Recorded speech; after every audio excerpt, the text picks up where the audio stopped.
ఎందులో సహోదరుల మధ్యలో, కపట సహోదరుల మధ్యలో, వేషధారుల మధ్యలో, విశ్వాసుల మధ్యలో, సంఘాల మధ్యలో, గలిబిలి మధ్యలో తడబడి అన్ని అన్ని అన్ని అటుకొట్టి ఇటుకొట్టి అటుకొట్టి ఇటుకొట్టి రాడ్డు తేలింది. నువ్వు రాడ్డు తేలితేనే దేవుని కోసం నువ్వు ఉన్న స్థలంలో నిలబడగలిగితే దేవుడు నిన్ను దీవిస్తాడు. అవునా? దేవుడు ఆశీర్వదిస్తాడు. దేవుని యొక్క సన్నిధిలో మనం ఎటు చూడాలంటే పిలిచిన పిలుపు మీద ఆధారపడాలి. నా సేవ జీవితంలో నేను ఇల్లు వదిలిపెట్టి వచ్చేటప్పుడు నాకు ఏమీ లేదు.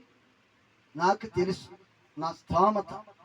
నేను తీసుకెళ్తే నా పిల్లలు మాకు ముగ్గురు, నేను తీసుకెళ్తే వాళ్ళకి అన్నం పెట్టలేదు, వాళ్ళకి అన్నం లేదు, ఉండదు అక్కడని నాకు తెలుసు. తెలిసి ఏం చేశానంటే 5 సంవత్సరాల పిల్లోడిని 7 సంవత్సరాల పిల్లోడిని తెనాలి హాస్టల్లో పెట్టాను. మీరు